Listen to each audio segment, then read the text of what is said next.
ఇది పకడ్బందీగా జరిగిన సర్వే. ఎవరు కూడా దురుద్దేశపూర్వకంగా ఏదో చేశారని చెప్పుకోవడానికి ఆస్కారం లేనటువంటి అంశం ఇది. దీన్ని స్వాగతిద్దాం. ఇంత గొప్ప కార్యక్రమాన్ని చేసినటువంటి కాంగ్రెస్ పార్టీ ముఖ్యమంత్రి వారి సహచరులను అభినందిద్దాం. ఈ ఫలాల్ని భవిష్యత్తులో పొందే ప్రయత్నం చేద్దాం. ఇలా బీజేపీ గొప్పగా చెప్పుకున్నటువంటి పార్టీ, ఓబీసీ నాయకుడే ప్రధానమంత్రిగా ఉండడం చెప్పుకున్నటువంటి పార్టీ, మీరు రేపు జరపబోయే కుల సర్వేలో, సెన్సస్లో బీసీ అంశాన్ని చేస్తామని ఎందుకు చెప్పట్లేదు? ఎందుకు చేయకూడదు? ఏ రకంగా అయితే కాంగ్రెస్ ప్రభుత్వం ఎన్నికల ముందు ఇచ్చిన హామీలో భాగంగా ఈ రాష్ట్రంలో కుల సర్వే చేసి నిబద్ధత చాటుకుందో, నిజంగా మీకు బీసీల ప్రేమ ఉంటే, బీసీల పైన ప్రేమ ఉంటే, మీ ముఖ్యమంత్రి, మీ ప్రధానమంత్రి నిజంగా బీసీ మీద ప్రేమ ఉంటే ఎందుకు కాస్ట్ సెన్సస్లో కులం చేర్చరనే మాటని ఈ సందర్భంగా అడుగుతా ఉన్నాం. ఆనాడు ఇందిరాగాంధీ మొదలుకొని ఇవాళ రాహుల్ గాంధీ వరకు ఈ దేశంలో అణగారిన వర్గాల వారికి, బీద ప్రజానికానికి చేయూతనిచ్చింది కాంగ్రెస్ పార్టీయే. భవిష్యత్తులో మన ఆదుకున్నది కూడా కాంగ్రెస్ పార్టీయే అనే మాట ఈ సందర్భంగా మీకు మనవి చేస్తా ఉన్నాను. బీసీ సోదరులకి ఇలా చాలా అంశాలు మేము అసెంబ్లీలో జరిగినప్పుడు సుల్తానియా గారు దీనికి మోడరేట్గా ఉన్నారు. పవర్ పాయింట్ ప్రజెంటేషన్ ఇచ్చినప్పుడు మాకు కూడా కొన్ని అంశాలు అనుమానాలు ఉంటే అనుమానాలు నివృత్తి చేసుకున్నాం. వాస్తవాలు, అనుమానాలు తెలుసుకున్నాం. ఎంత పగడబందీగా ఈ సర్వే జరిగిందో, ఎక్కడ కూడా అమరికలు లేకుండా ఈ సర్వే జరిగిన తీరుతెన్నులు తెలుసుకున్నాం. అందుకే ఇంత గట్టిగా మాట్లాడగలుగుతా ఉన్నాం.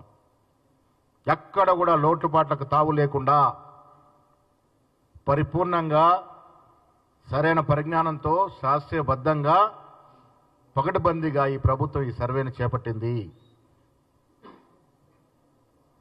ఒకటి అరా ఎక్కడన్నా లొసుకులు ఉంటే కూడా సరిదిద్దుకోవడానికి సిద్ధంగా ఉంది. అందుకే నేను మా బీసీ సంఘాల వారికి, బీసీ బిడ్డలకి, సోదరి మనందరికీ విజ్ఞప్తి చేస్తా ఉన్నాను.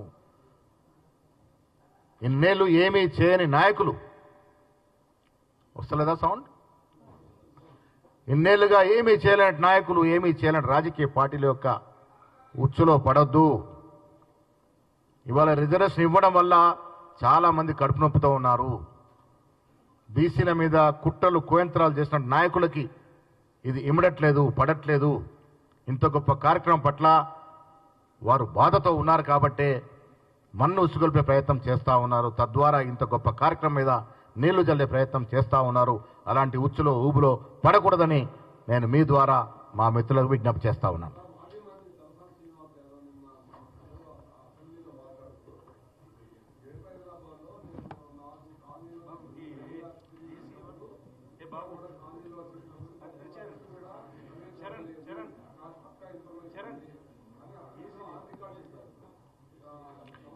ఏ ఆధారంతో శ్రీనివాస్ యాదవ్ చెప్తా ఉన్నాడు?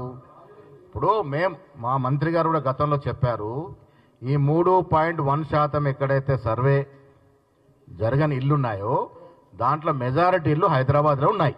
ఇది వాస్తవం, దీనే దాపరికం లేదు. ఆ 3.1% అంటే దాదాపు కొన్ని లక్షల ఇల్లు ఏవైతే ఉన్నాయో అవి హైదరాబాద్లో ఉన్నాయి. కొన్ని ఉద్దేశపూర్వక కొంత చేయలేదు. ఇలా కేసీఆర్, కేటీఆర్, హరీష్ రావు వివరాలు ఇవ్వలేదు. కవిత గారు మాత్రమే ఇచ్చినట్టు మాకు సమాచారం. అట్లా చెబుతూ పోతే చాలా ఇల్లు ఇవ్వలేదు. శ్రీనివాస్ యాదవ్ గారు ఇచ్చినారో ఇవ్వరో తెలియలేదు. సో నేనేమంటున్నానంటే వీలైనంత వరకు దాదాపు 95 నుంచి 96% సర్వే చాలా సఫలంగా జరిగింది. 1, 2, 3% ప్రతి చోట లొసుకులు ఉంటాయి. వాటిని కూడా సరిదిద్దుకునే ప్రయత్నం చేస్తూ ఉన్నాం. నిన్న అసెంబ్లీలో ముఖ్యమంత్రి గారు చెప్పారు, ఎవరైతే వివరాలు ఇవ్వలేదో ఇవ్వదలుచుకుంటే కూడా మళ్ళీ వారికి వెసులుబాటు ఇచ్చేటువంటి ప్రయత్నం చేస్తూ ఉన్నాము, పరిపూర్ణమైనటువంటి క్లారిటీ రావడానికి. ఇవాళ ఈ దేశ చరిత్రలో ఇంతవరకు ఎవరు చేయలేదు. చేసే సాహసం కాంగ్రెస్ పార్టీ చేసింది. చేసే సాహసం ముఖ్యమంత్రి రేవంత్ రెడ్డి గారు చేశారు. దాన్ని స్వాగతిద్దామా?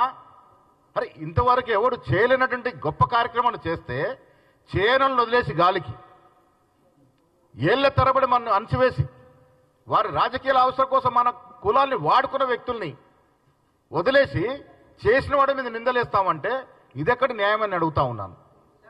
దేశ చరిత్రలో మొదటిసారి ఈ యజ్ఞం జరిగింది.